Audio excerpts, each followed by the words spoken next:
Olá, professor Thiago Martins, mais uma vez aqui na área para conversar com você agora sobre dupla imputação necessária na responsabilidade penal ambiental.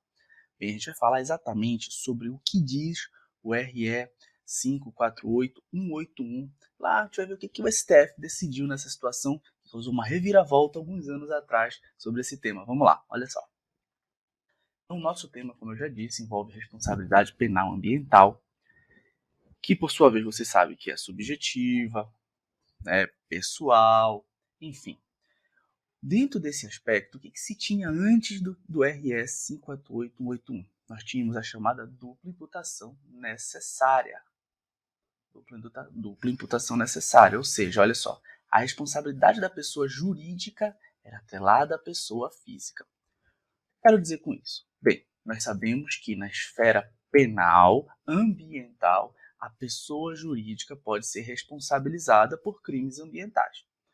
Nós sabemos que, apesar de se tratarem de pessoas distintas, ambas podem ser responsabilizadas. Antes da decisão do STF no RE 548181, o que acontecia? Para que eu pudesse imputar, para que eu pudesse, então, colocar no polo passivo como réu numa demanda que envolvesse responsabilidade penal ambiental, necessariamente precisariam estar neste polo a pessoa física e a pessoa jurídica. Então, para que uma empresa, por exemplo, pudesse ser responsabilizada por um dano ambiental que causou na esfera penal, ela deveria ser responsabilizada, constar como réu naquela demanda, juntamente com a pessoa física que tenha se valido ou que era ali o gestor, o administrador daquela empresa na consecução daquele dano ambiental. Bem, isso mudou, olha só. O que aconteceu? Como eu já disse aqui, ó, vamos ler de novo aqui, ó, a responsabilidade da pessoa jurídica era atrelada da pessoa física. Então, nós tínhamos a dupla imputação necessária ou dupla imputação obrigatória neste caso aqui. O que aconteceu? Com a decisão lá no RE 548181, gente, não é 81, é 181, tá? Agora que eu vi aqui o errinho, perdão, é 548181, tá? Corrija aí, 548181, tá? Perdão, agora que eu vi esse erro aqui, vou corrigir o material. Então, olha só, o que aconteceu após essa decisão? No RE 548181, responsabilidade da pessoa jurídica não é mais atrelada da pessoa física. Então, olha só, dupla imputação não é necessária, podendo a pessoa jurídica ser responsabilizada penalmente, independente da responsabilização da pessoa física. Você pode estar parado para pensar aí, está pensando bem rapidamente, nossa, mas isso aí aumentaria a impunidade, né? Então, a pessoa poderia se esconder atrás da personalidade jurídica para não se responsabilizar. Bem, quando a gente pensa, geralmente a gente pensa em pequenos empreendimentos, médios empreendimentos, em que é fácil você olhar a figura do administrador, do dono, do proprietário, enfim, do gestor.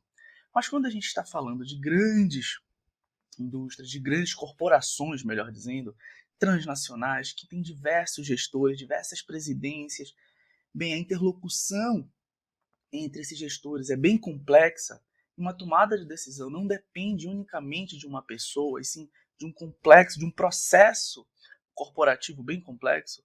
Então isso pode dificultar. Imagine só em casos de grandes catástrofes, em casos em que nós temos danos ambientais bem profundos, envolvendo empresas de grande porte, como foi o caso de Brumadinho e Mariana, e ali a gente dificilmente consegue identificar a responsabilização de uma pessoa em si, ou de algumas pessoas, conseguir, de fato, estabelecer esse nexo de causalidade, porque é uma teia, é bem complexo a estrutura corporativa dessas pessoas jurídicas.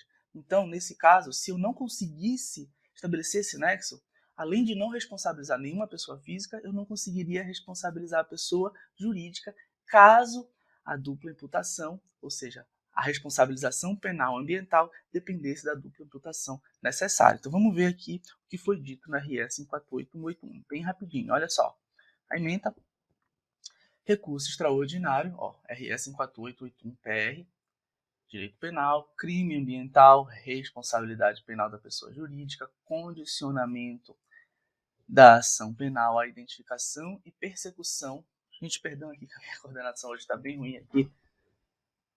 a ação da edificação e persecução concomitante da pessoa jurídica que não encontra amparo na Constituição da República. Olha só, o artigo 125, parágrafo 3º da Constituição, o artigo 125, parágrafo 3º da Constituição vai dizer para a gente o quê? Que serão responsabilizados pelos danos causados ao meio ambiente pessoas físicas e jurídicas,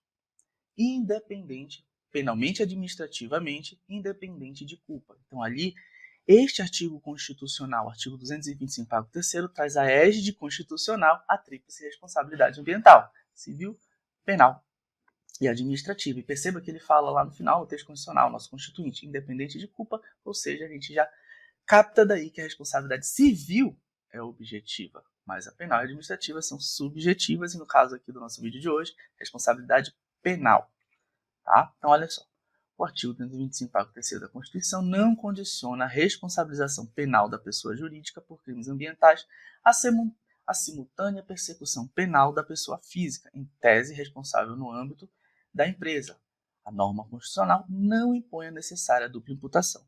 Então, aqui o STF nos diz que lá no texto constitucional, nesse aí, que eu trouxe mais ou menos o texto para vocês, em nenhum momento cita essa obrigatoriedade de dupla imputação necessária. Isso era um entendimento que a jurisprudência vinha tendo. Olha só aquilo que eu falei para vocês aqui sobre a complexidade das organizações. As organizações corporativas complexas da atualidade se caracterizam pela descentralização e distribuição de atribuições e responsabilidades sendo inerentes a esta realidade, as dificuldades para imputar o fato ilícito a uma certa pessoa concreta. Condicionar a aplicação do artigo 225, parágrafo 3º da Carta Política a uma concreta imputação também à pessoa física implica indevida restrição da norma constitucional. Expressa a intenção do constituinte originário não apenas de ampliar o alcance das sanções penais, mas também de evitar a impunidade pelos crimes ambientais frente às imensas dificuldades de individualização dos responsáveis internamente às corporações, além de reforçar a tutela do bem jurídico ambiental.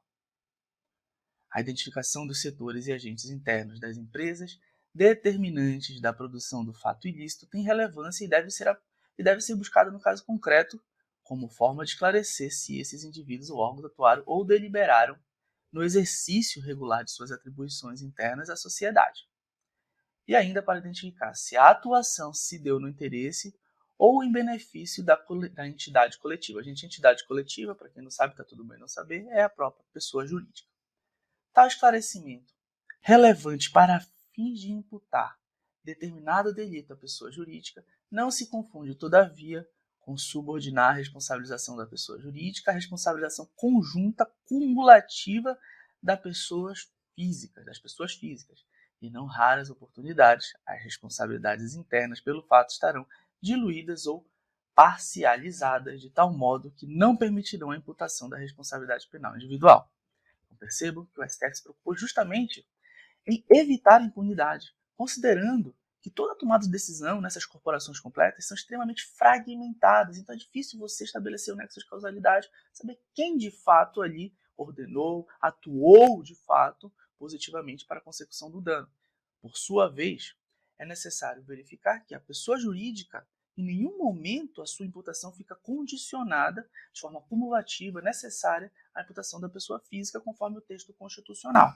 Então é importante que você pegue também esse adendo, esse asteriscozinho aí, essa observação. Para que a pessoa jurídica seja responsabilizada, é necessário verificar também o benefício que ela teve, é necessário verificar também a forma que ela foi utilizada, se ela não foi utilizada a partir de um desvio de finalidade, neste caso aí, se ela não foi um mero escudo, ou seja, houve um desvio de finalidade daquela personalidade jurídica para causar um dano ao meio ambiente, então, de fato, tem que ser responsabilizada a pessoa física.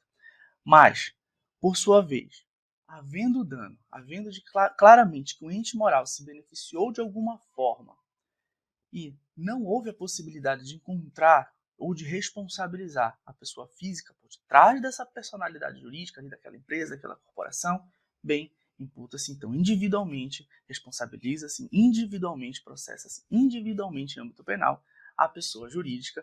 Esse é o entendimento lá do RS 548-181 do STF, que mudou o paradigma ali dos anos de 2013, 2014, tá? Sobre este entendimento que posteriormente mudou em 180 graus ali, na verdade mudou ali em muitos graus ali as decisões do STJ, por sua vez, né? O STJ, por sua vez, abarcou a decisão do STF nas suas decisões, por óbvio.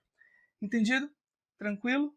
Então este foi o nosso vídeo sobre dupla imputação necessária, uma dica rápida, espero que você tenha gostado. Não esquece de deixar teu like, deixar teu joinha, inscrever aqui no canal, ativar o sininho sempre, para você ficar sempre ciente de quando tiver vídeo novo. Forte abraço, beijo do professor Thiago Martins.